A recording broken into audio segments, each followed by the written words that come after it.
हूं माधवी और आप देख रहे हैं स्वामी न्यूज। और अब समाचार विस्तार से। अजमेर लोकसभा संसदीय सीट से भारतीय जनता पार्टी के प्रत्याशी भागीरथ चौधरी ने आज अपना नामांकन पत्र दाखिल किया है। इससे पूर्व आजाद पार्क में विशाल जनसभा का आयोजन किया गया। इस मौके पर भाजपा के जनप्रतिनिधि पदाधिकारियों ने कार्यकर्ताओं को संबोधित किया।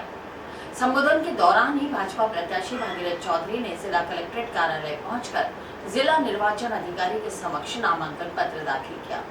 इसके बाद वापस आजाद पार्क लौटकर आमसभा को संबोधित किया। जनसभा में भाजपा के पदाधिकारी, जनप्रतिनिधि, पार्षद मंडल अध्यक्ष, भाजपा महिला संगठन शहर व देहात अध्यक्ष, महापौर, उप महापौर, मंत्री, राज्य मंत्री सहित हजारों कार्यकर्ता उपस्थित रहे। अजमेर लोकसभा संसदीय सीट से भारतीय जनता पार्टी के प्रत्याशी भागीरथ चौधरी ने आज अपना नामांकन पत्र दाखिल किया। इससे पूर्व आजाद पार्क में एक विशाल जनसभा का आयोजन किया गया। इस मौके पर भाजपा के जनप्रतिनिधि पदाधिकारियों ने कार्यकर्ताओं को संबोधित किया। इस मौके पर उपस्थित वरिष्ठ नेताओं ने केंद्र सरकार की जन कल्याणकारी योजनाओं का लाभ जनता तक पहुंचाने के संबंध में संपूर्ण जानकारी उपलब्ध कराई। उन्होंने कहा कि आम जनता पूरी तरह सुखी है और प्रधानमंत्री द्वारा चलाई गई जन कल्याणकारी योजनाओं का लाभ गांव-गांव, ढाणी-ढाणी तक पहुंचा है। उन्होंने कहा कि प्रधानमंत्री नरेंद्र मोदी के नेतृत्व में देश लगातार प्रगति की ओर बढ़ता जा रहा है और प्रधानमंत्री द्वारा विकसित राष्ट्र बनाने का संकल्प लिया गया है। उन्होंने कहा कि देश आज हर क्षेत्र में आगे बढ़ता जा रहा है। आज का युवा अपने आप में गौरव महसूस कर रहा है। उन्होंने कहा कि देश में लगातार सड़कें बनाई गई, जिससे चंद घंटे में ही लंबी दूरी की यात्रा तय हो जाती है। आज भागीरथ चौधरी आमसभा के दौरान 5-7 कार्यकर्ताओं के साथ जिला कलेक्ट्रेट कार्यालय पहुंचे। वहां पहुंचने पर उन्होंने जिला कलेक्टर के समक्ष अपना नामांकन पत्र दाखिल किया। आप चौधरी साहब, आज आपने नामांकन दाखिल कर दिया, किस तरह से? देखिए, जनता के आशीर्वाद, कार्यकर्ताओं के बलबूते पर जनता का आशीर्वाद लेने के लिए हम जनता के बीच में जाएंगे।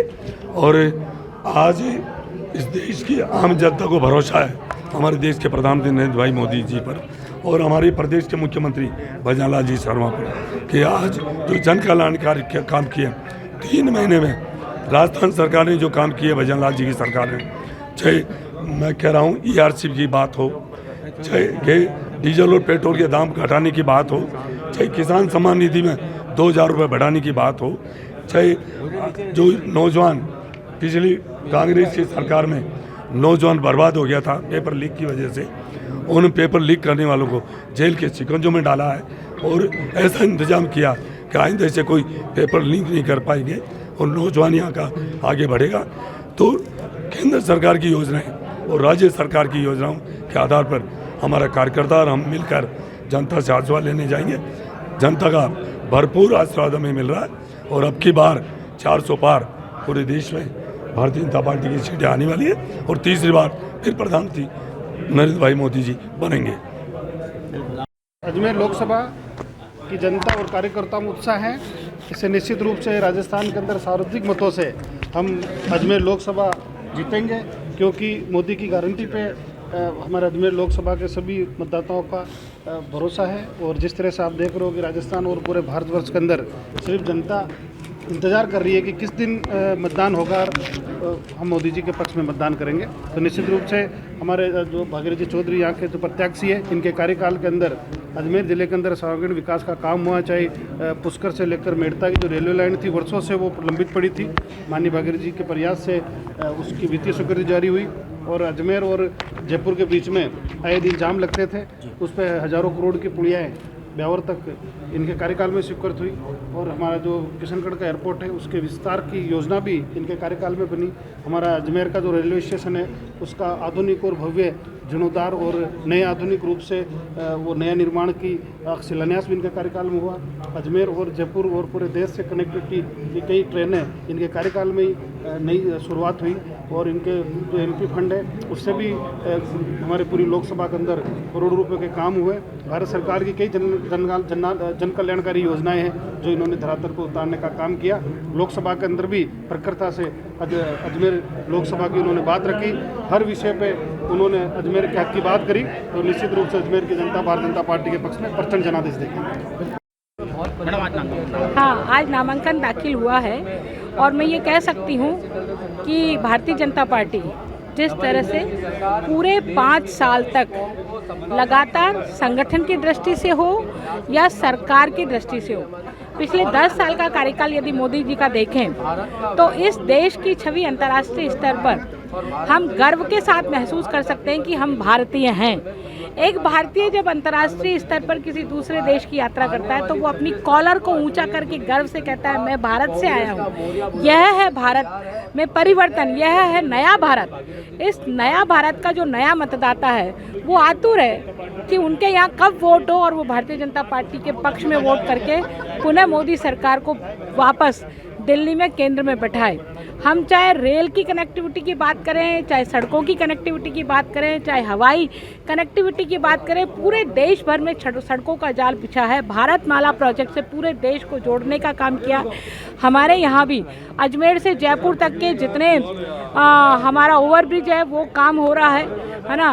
तो इस तरह से मैं कह सकती हूँ कि विकास के पथ पर भारतीय जनता पार्टी के नेतृत्व वाली मोदी जी सरकार ने इसको देश को आगे बढ़ाया और उसी नाते से हम आगामी 26 तारीख को सर्वाधिक मतदान के माध्यम से भारतीय जनता पार्टी के प्रत्याशी को 5 लाख से भी अधिक मतों से विजयी करके भेजने वाले हैं। आज हमारे माननीय भाजपा प्रत्याशी माननीय भागीरथ चौधरी का नामांकन दाखिल का कार्यक्रम यहाँ पर हुआ है और आज ही हमारी नामांकन सभा है और जिस प्रकार का उत्साह अजमेर की जनता और अजमेर के कार्यकर्ताओं में दिखा है, ये निश्चित रूप से इस बात का आगाज है कि आगामी 4 जून को जब ये चुनाव के परिणाम आएंगे तो निश्चित रूप से जो विगत बार हमने लोकसभा चुनाव के अंदर जीत दर्ज की थी 4,16,000, इस बार हम मान के चल रहे हैं कि कम से कम 5 लाख वोटों से अधिक वोटों से हम जीतने जा रहे हैं। और चूंकि आज 2 तारीख है, 2 तारीख के नामांकन का तारीख है और इस दिन की 2 बातें बिल्कुल निश्चित रूप से कह सकता हूँ कि दोनों चीज़ें तय है। पहला कि हमारे देश के यशस्वी प्रधानमंत्री पुनः तीसरी बार इस देश के प्रधानमंत्री बनने जा रहे हैं और हमारे भाजपा प्रत्याशी भागीरथ चौधरी जो दूसरी बार लगातार सांसद बनने जा रहे हैं, बिल्कुल शाश्वत सत्य की तरह बिल्कुल निश्चित रूप से अटल है और इसी प्रकार का एक ज़बरदस्त माहौल अजमेर की जनता और अजमेर के कार्यकर्ताओं में दिख रहा है और इस बार उन्होंने तय किया है कि बिल्कुल पूज्य झूलेलाल जयंती समारोह समिति के तत्वावधान में 10वां 16 दिवसीय चेटीचंड पखवाड़ा महोत्सव के दूसरे दिन सोमवार को प्रगति नगर कोटड़ा स्थित श्री अमरापुर सेवाघर के द्वितीय तल पर चेटीचंड व सिंधी भाषा मान्यता दिवस के महत्व पर सिंध इतिहास व साहित्य शोध संस्थान व ताराचंद मुंदलदास खानचंदानी सेवा संस्था के संयुक्त तत्वावधान में संगोष्ठी का आयोजन रखा गया। इस कार्यक्रम में अनेक समाज बंधुओं द्वारा अपने अपने विचार रखे गए। पूज्य झूलेलाल जयंती समारोह समिति के तत्वावधान में 10वां 16 दिवसीय चेटीचंड पखवाड़ा महोत्सव 2024 के आज दूसरे दिन प्रगति नगर कोटड़ा स्थित श्री अमरापुर सेवाघर के द्वितीय तल पर चेटीचंड व सिंधी भाषा मान्यता दिवस के महत्व पर सिंध इतिहास व साहित्य शोध संस्थान व ताराचंद मुंदलदास खानचंदानी सेवा संस्था के संयुक्त तत्वावधान में संगोष्ठी का आयोजन रखा गया। वक्ता सुधार सभा के संरक्षक ईश्वर ठारानी ने नई पीढ़ी को एक गर्व होना चाहिए कि मेरी मातृभाषा सिंधी है, हमें समाज में पहचान बोली से है व उसे बढ़ाने में हमारा योगदान होना चाहिए। बंटवारे के बाद हमारे समाज बंधु प्रांत व अन्य स्थानों पर बिखर गए, परंतु सिंधी भाषा को बचाने के साथ साथ उस प्रांत की भाषा को भी अपनाया। 1948 के बाद सरकार द्वारा हमें स्थापित कराने के लिए अजमेर में सिंधी स्कूल 31 प्रारंभ हुए।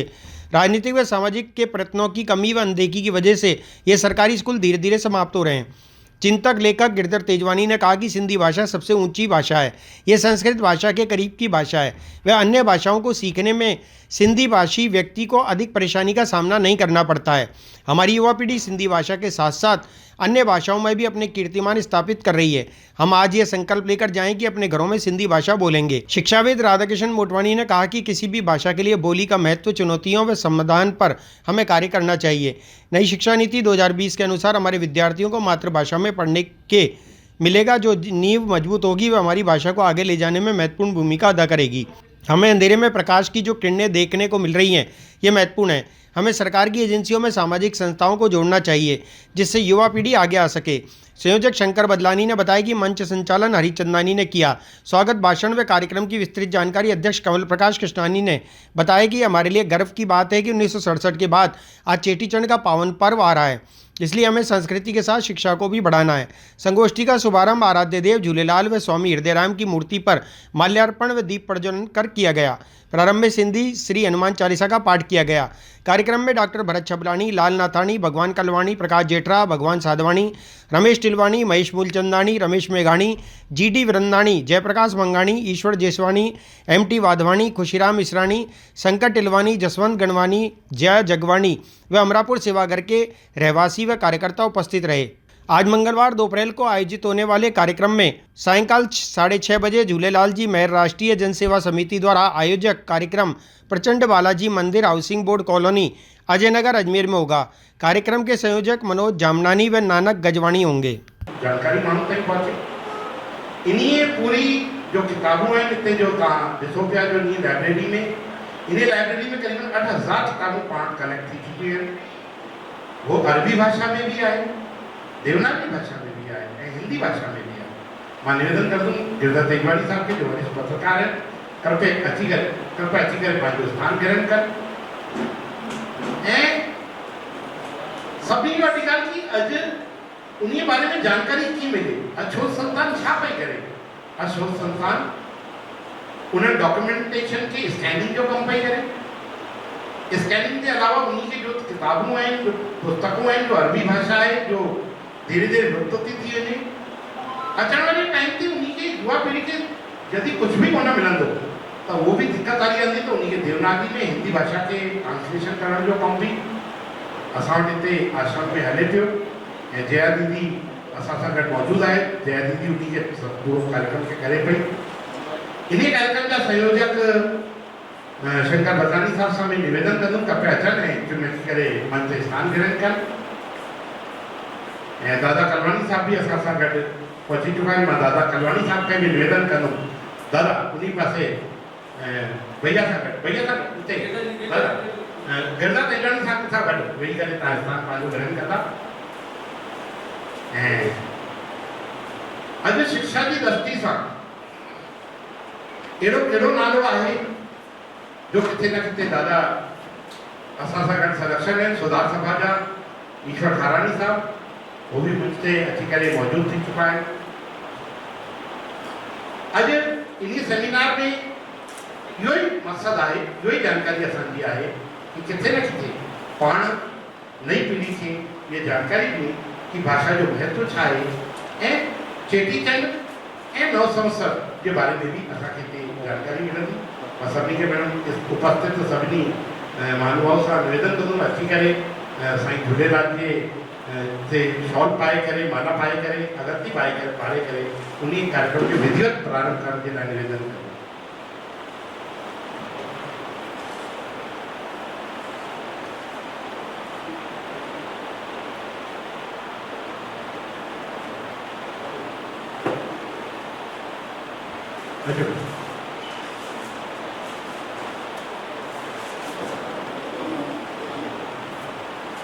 मैं निवेदन करूँ पटवारी साहब की माला पाए करे स्वागत कर झूलेलाल साहब जो प्रणाम करेंगे। माला पाए करे दादा नारायणी साहब के निवेदन करती कि शॉल पाए करे। जिला कांग्रेस पार्टी के अजमेर लोकसभा के प्रधान कार्यालय का उद्घाटन आज राजहंस वाटिका में पूर्व चिकित्सा मंत्री रघु शर्मा द्वारा किया गया। इस मौके पर मंच पर कांग्रेस के दोनों गुटों के ही पदाधिकारी व कार्यकर्ता नजर आए। कांग्रेसी लोकसभा से प्रत्याशी रामचंद्र चौधरी ने अपने संबोधन में कहा कि वे लगातार किसानों और दुग्ध उत्पादकों की सेवा करते हुए आए हैं और उन्हें अजमेर जिले की जनता पर पूरा भरोसा है।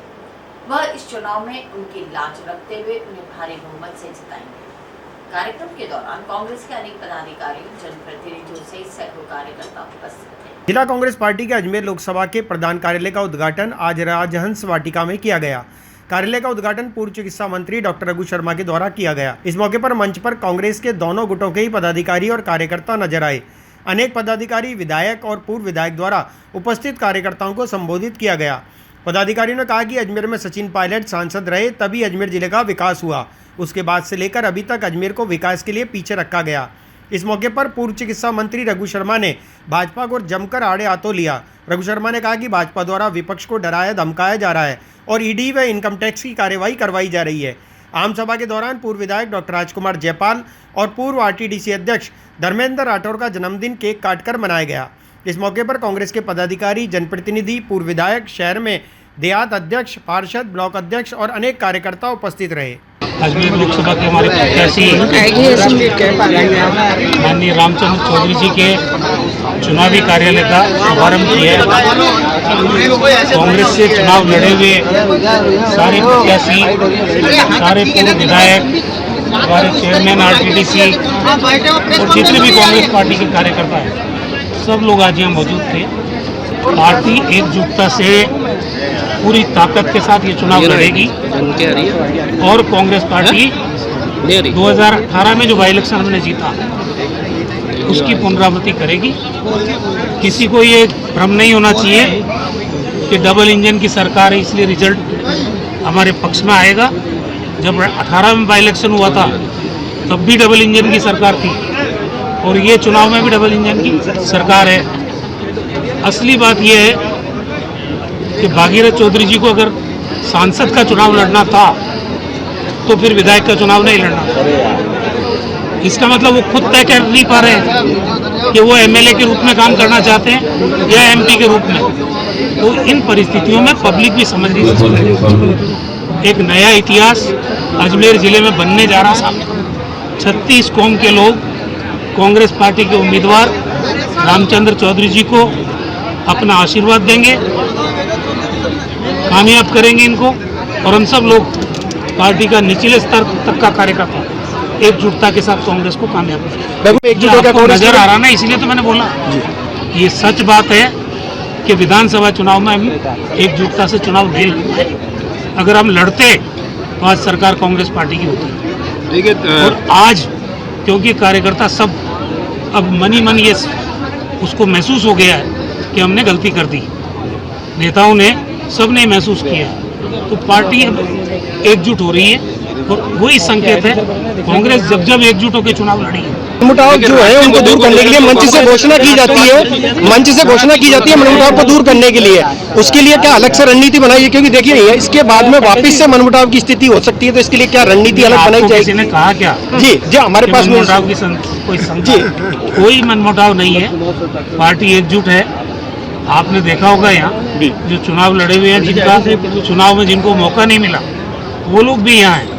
जो लोग दिग्भ्रमित होके पार्टी के खिलाफ चुनाव लड़ लिए वो भी यहाँ थे। ये संकेत है इस बात का पार्टी एकजुट है और एक ताकत के साथ ये चुनाव। मैं ये ताजुब कर रहा हूँ कि बीजेपी महंगाई पे बात क्यों नहीं करती। पेट में तो रोटी चाहिए ना। गरीब आदमी अपने परिवार को पाले कैसे, बच्चों को पढ़ाए कैसे। गरीबी पे बात नहीं कर रही बीजेपी, बेरोजगारी पे बात नहीं कर रही है। जो प्रमुख इश्यू है उनका ऊपर पर्दा डाल के चुनाव आप लड़ना चाहते हो, अच्छी बात है। राम मंदिर बना, भगवान राम सबके हैं। धारा 370 हटाई आपने, हटा दी, कोई बात नहीं। लेकिन आम आदमी को जो जरूरत है, जिसका वायदा करके आप सत्ता में आए 2014 में, दूसरी बार आपको सरकार में बैठाया, आज महंगाई पे आपकी जबान खामोश क्यों है? आज जो फ्लैगशिप योजना है या जो सुविधाएं कांग्रेस की सरकार ने पिछले 5 साल में राजस्थान में दी, आज उनको आप बंद कर रहे हो। उस पर खुलासा करो कि हम 25 लाख का बीमा चालू रखेंगे, हम पेंशन जो बढ़ाई है कांग्रेस ने उसको चालू रखेंगे, नरेगा में हम मजदूरी जो बढ़ाई कांग्रेस ने वो देते रहेंगे। हमने जो 5 रुपये लीटर बोनस दिया है दुग्ध पाल को वो उनका हम जारी रखेंगे। साफ तौर पे बीजेपी क्यों नहीं बोलती? गैस का सिलेंडर 400 रुपये से 1100 रुपये करके 100 रुपये कम कर दो। ये मैं समझता हूँ न्यायोचित नहीं है। आपको 400 पे लाओ। पेट्रोल डीजल पे वेट कम किया 2%। राजस्थान दिवस के उपलक्ष्य में सहायक रिटर्निंग अधिकारी पुष्कर निखिल कुमार पोद्दार के निर्देशन में राजस्थान दिवस के अवसर पर महिला एवं बाल विकास विभाग पुष्कर एवं रूपनगढ़ के आंगनबाड़ी कार्यकर्ताओं द्वारा रूपनगढ़ ग्राम में घर घर जाकर मतदाताओं को जागरूक किया गया। पता आपको? किसी को पता है? सबको पता है? 26 अप्रैल को चुनाव होने वाला है, तो आपका पहला कर्तव्य क्या है कि हमें अपने मतदान का प्रयोग करना है। सोच समझकर, कोई लालच में नहीं आना है, अपने वोट को बेचना नहीं है। आपका वोट बहुत कीमती वोट है, जिसको भी दे सोच समझ कर अपना वोट का इस्तेमाल करें, लेकिन दे जरूर। आपको पता होना चाहिए वोटिंग के लिए एक मशीन होती है, ये ना आपको हम डेमो देने भी यहाँ पे आए थे, बताया था ईवीएम मशीन होती है। तो पहले क्या देते हैं, तो वहाँ पर बहुत सारे ऑप्शन होते हैं, नीला बटन होता है, जाके नीले बटन के सामने जिसको भी देखना है, और कोई जो नहीं पसंद है तो नाटो भी होता है, मतलब वोट जरूर देना है। आपको वोट का प्रयोग आपको करना है। हमारा कहने का उद्देश्य ये है, प्रशासन ये चाह रहा है कि आपका वोट जरूर पड़े, चाहे किसी को भी दो, लेकिन वोट जरूर दो। और वोट क्यों नहीं दे, वो तो हमारा अधिकार है। देखिए, सारे वोटों का प्रयोग करोगे तभी अपने को एक अच्छा लोकतंत्र अपन को मिलेगा, एक अच्छी सरकार चुनने में आप योगदान बनोगे, और जितनी ज़्यादा वोटिंग करोगे उतनी अच्छी सरकार बनेगी, उतना अच्छा आपके नेता आएगा, आपकी समस्याओं का समाधान होगा। और नहीं तो आप बैठे रहो। हम लोग कई बार कहते हैं वोट नहीं देंगे, अरे वोट नहीं क्यों नहीं देंगे, आपको बहुत बड़ा विज्ञान दिया है उसको आपका चुनने के लिए, इसलिए अपना वोट का प्रयोग जरूर करेगा। और फिर यही सरकार करेगी। देखिए, ये सहायता नहीं सहायता ये पता क्यों होता है, क्योंकि हम अपना वोट सोचते नहीं देते, या हम वोटिंग करते ही नहीं, तो कोई ऐसा नेता आ जाता है, कोई ऐसा जनप्रतिनिधि आ जाता है जो हमारी समस्याओं को नहीं सुनता है। इसीलिए हम लोग कह रहे हैं जितना अच्छा आप वोटिंग करोगे उतना अच्छा आपके सामने प्रशासन सरकार बनेगी। इसलिए वोट दो, आप अपने वोट को पहचानो, अपने वोट को बेचो मत। आपको लालच भी देंगे, प्रलोभन भी देंगे, अपना वोट सोच समझ कर देना है। यही आपको मंदिर में बैठे हो आज इसमें ये संकल्प लेना है हमें, और जो 18 साल के हो गए पहली बार वोट भी दोगे तो बहुत बड़ा निर्णय हमारे पास। इसलिए ऐसा मतलब है किसी प्रकार की लोभ लालच में नहीं आना। की बार होली गई, तो जिस तरह से आपने होली में लगी वैसे ही ये तो नहीं है। अपन को 26 अप्रैल को अपना लोकसभा का चुनाव आने वाला है, तो 26 अप्रैल को बैठो 26 अप्रैल को अपना वोट जरूर देने जाना है। वोट को बेचना नहीं है, सोच समझ के आपके मतदान का प्रयोग आपको जाके करना है। अपन को मतदान केंद्र पर जरूर जाना है। आपके अंगुली पे जो स्याही लगेगी इसको आपका सबसे बड़ा श्रृंगार समझना, ये मेरा बहुत बड़ा श्रृंगार है। आपको पूरे गांव में जाके एक संकल्प दिलाना, सब में अपना वोट जरूर देना है। बोलो, हम सब अपना वोट जरूर देंगे। करो बोलिए अपने वोट आती है भाई, बेटा इधर वो इनके पीछे आओ, आप फोटो लेंगे तो बढ़िया आएगा। हम अपना वोट जरूर देंगे, सारे काम छोड़ दो पहले। आगामी लोकसभा चुनाव को देखते हुए जयपुर पुलिस मुख्यालय के आदेशानुसार जिला पुलिस द्वारा नाकेबंदी कर अनेक वाहनों की चेकिंग की जा रही है। इसी के दौरान क्लॉक टावर थाना पुलिस ने कार्रवाई करते हुए 2 युवकों से 3 लाख रुपए की राशि बरामद कर ली। पुलिस द्वारा पूछताछ के दौरान दोनों युवकों ने ब्लू कैसल स्थित एसआर मोबाइल के मालिक के लिए राशि लाने की बात कबूली। इस मामले में पुलिस ने दोनों आरोपियों को गिरफ्तार कर जांच शुरू कर दी है। हाँ, व्हाट्सएप पे आ रहा है, सोशल मीडिया। सर, इस कार्रवाई के दौरान अभी दिखाई देते हैं भैया थोड़ा सा पीछे एक मिनट पत्रकार से हम क्यों करेंगे सर, रिकॉर्डिंग है उसकी मुखबिर खास से इतला मिली थी कि लोकसभा चुनाव के मद्देनज़र एक यहाँ ब्लू कैसल जगह है पड़ाव के पास, तो वहाँ पर कोई नरेश नाम के व्यक्ति की दुकान है का वहाँ पर कोई भारी मात्रा में नकदी वगैरह आई हुई है। इतला विश्वसनीय होने से मन थानाधिकारी व पुलिस टीम को लेकर रवाना हुआ, तो ब्लू कौशल की तरफ से 2 संदिग्ध व्यक्ति मुखबिर की इतला के बताए अनुसार आते नजर आए, जिनको रोकर नाम पता पूछा तो एक ने अपना नाम मोहित और एक लड़के ने नाम अपना हिमांशु बताया, जो एक स्कूटी पे सवार थे। जिनको चेक किया तो हिमांशु के पास कुल 3 लाख रुपए नकद मिले थे, और उसने बताया कि भाई यह हमारा जो सेठ है नरेश, उसकी दुकान पर भी काफ़ी मात्रा में कैश पड़ा है, तथा मुखबिर की भी इतला थी कि ये पैसे लोकसभा चुनाव 2024 में इनका दुरुपयोग कहीं हो सकता है, जिस पर दोनों को साथ में लेकर के दुकान पे पहुंचे तथा तलाशी ली, तो वहाँ उनके पास कुल 5 लाख रुपए मिले थे। तथा उसके संबंध में पूछताछ करने पर उन्होंने अपने मोबाइल की दुकान के होने बताए तथा इस संबंध में वो जो बिल वगैरह है मोबाइल के ये जो हमारी बिक्री के थे कागजात वगैरह दिखाए, संतुष्टि होने पर उसको वापस वो पैसे सुपुर्द किए गए और जो 3 लाख रुपए मिले उनके बारे में कोई हमें संतोषजनक जवाब नहीं दिया। मंदिरों की नगरी पुष्कर के प्राचीन श्री रमा वैकुंठ नया रणजी मंदिर में आयोजित 11 दिवसीय ब्रह्मोत्सव के तहत सोमवार की शाम बसंत की बड़ी सवारी धूमधाम से निकाली गई। इस दौरान भगवान वैकुंठ नाथ ने भक्तों के साथ केसर व अबीर से होली खेलने के लिए पूरे नगर की परिक्रमा लगाई। भक्तों ने अपने अपने घरों व दुकानों के बाहर आकर्षक रंगोलियां सजाकर भगवान की अगुवाई की। सवारी के दर्शन के लिए श्रद्धालुओं की भीड़ उमड़ गई। आज ये हमारे रमा वैकुंठ मंदिर जो पुष्कर नया रंगजी के नाम से विख्यात है, उसका जो 100वां ब्रह्मोत्सव चल रहा है, उसके दरमियान आज फाग की जो बसंत की सवारी के नाम से विख्यात है, बहुत बड़ी सवारी निकलती है ये और बहुत ही झांकियाँ वगैरह आप देख रहे हैं कि बहुत बड़ा लबाजमा है। भक्तों को बहुत ही अच्छी जो अच्छे से अच्छे दर्शन हो भक्तों को, इसलिए हमने ये प्रयास किया है मंदिर स्टाफ ने और हमारे सेठ लोगों ने।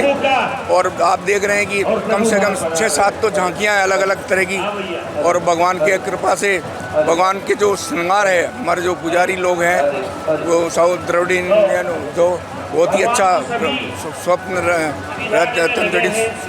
रत्नों से बहुत ही अच्छा श्रृंगार हुआ है और मालाएं आप देख रहे हैं कि भगवान की कृपा से बहुत ही अच्छा श्रृंगार हुआ है। और सवारी जो है भव्य रूप लेकर के यहाँ से 12 घाट से बद्री घाट, गऊ घाट, हलवाइयों की गली, महेश्वरी सेवा सदन, पुराना रंगनाथ मंदिर। अजमेर के गेगल थाना क्षेत्र में इंडस्ट्रियल एरिया स्थित एक प्लाईवुड की फैक्ट्री में अचानक आग लग गई। आग ने देखते ही देखते विकराल रूप धारण कर लिया। फैक्ट्री में पेपर रोल और लकड़ी पॉलिश केमिकल होने की वजह से आग ज्यादा फैल गई। सूचना मिलते ही दमकल की गाड़ियां मौके पर पहुंची और मशक्कत के बाद आग पर काबू पाया।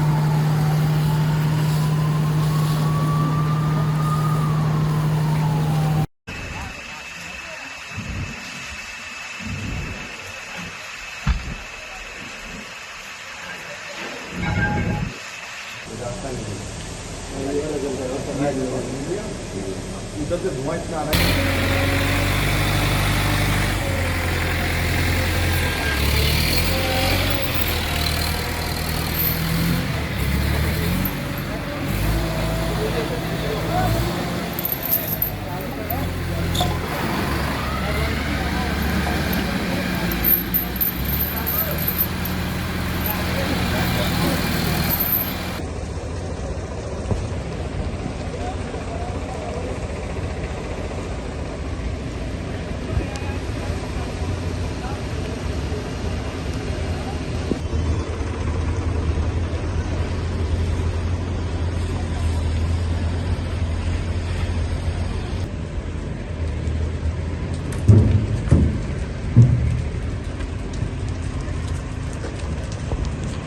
विश्व हिंदू परिषद अजमेर महानगर ने जिलाधीश महोदय अजमेर को नागपणी संपर्क सड़क पर हो रहे अवैध निर्माण को तुरंत प्रभाव से रुकवाने व हटवाने के बाबत ज्ञापन दिया। विश्व हिंदू परिषद के जिला मंत्री संजय तिवारी ने जानकारी देते हुए बताया कि नागपणी से दरगाह जाने वाली मुख्य संपर्क सड़क के किनारे हर आधा किलोमीटर पर सरकार व वन विभाग की जमीन पर तीव्र गति से अवैध मस्जिदों का निर्माण किया जा रहा है। परिषद के लोगों ने कहा कि अगर प्रशासन द्वारा कार्रवाई नहीं की गई तो आंदोलन किया जाएगा। विश्व हिंदू परिषद अजमेर महानगर ने जिलाधीश महोदय अजमेर को नागपणी संपर्क सड़क पर हो रहे अवैध निर्माण तुरंत प्रभाव से रुकवाने व हटवाने बाबत ज्ञापन प्रस्तुत किया। विश्व हिंदू परिषद के जिला मंत्री संजय तिवारी ने जानकारी देते हुए बताया कि नागपणी से दरगाह जाने वाली मुख्य संपर्क सड़क के किनारे हर आधा किलोमीटर पर सरकार व वन विभाग की जमीन पर तीव्र गति से अवैध मजारों का निर्माण कार्य किया जा रहा है और इसमें सरकारी व वन विभाग के कर्मचारियों की मिलीभगत भी प्रतीत हो रही है। जिला प्रशासन से इस कार्य को संज्ञान में लेकर इस पर कार्रवाई करने की मांग के साथ ही विश्व हिंदू परिषद ने जिला प्रशासन को एक निश्चित समय अवधि का भी वक्त दिया है। निश्चित समय अवधि में कार्रवाई न करने पर विश्व हिंदू परिषद ने आंदोलन की भी चेतावनी दी। आंदोलन करेगा। क्या आश्वासन दिया अधिकारियों ने? अधिकारियों ने कहा है कि हम इस जगह का जो आपने बताई है इस पर हम अभी भेज कर सारी रिपोर्ट मंगवाते हैं और 2 दिन के अंदर अंदर हम स्थिति स्पष्ट करेंगे। अगर उनकी तरफ से कुछ सहयोग नहीं होता फिर तो विश्व हिंदू परिषद इसको आंदोलन करेगा। समाज के ऐसे विषयों पर समाज के जनमानस को साथ लेकर जो भी विधि सम्मत कार्यवाही होगी वो हम करेंगे। संजय तिवारी, विश्व हिंदू परिषद, अजमेर महानगर। अजमेर के ब्यावर रोड स्थित अजमेर डेयरी पुलिया के पास सवारी से भरी एक निजी बस अचानक पलट गई। इससे बस में सवार सवारी में चीख पुकार मच गई। सूचना मिलते रामगंज थाना पुलिस और एम्बुलेंस मौके पर पहुंची। बताया जा रहा है कुछ सवारियों को मामूली चोटें आई हैं। निजी बस अजमेर से भावता गांव की ओर जा रही थी, तभी अचानक हादसा हुआ।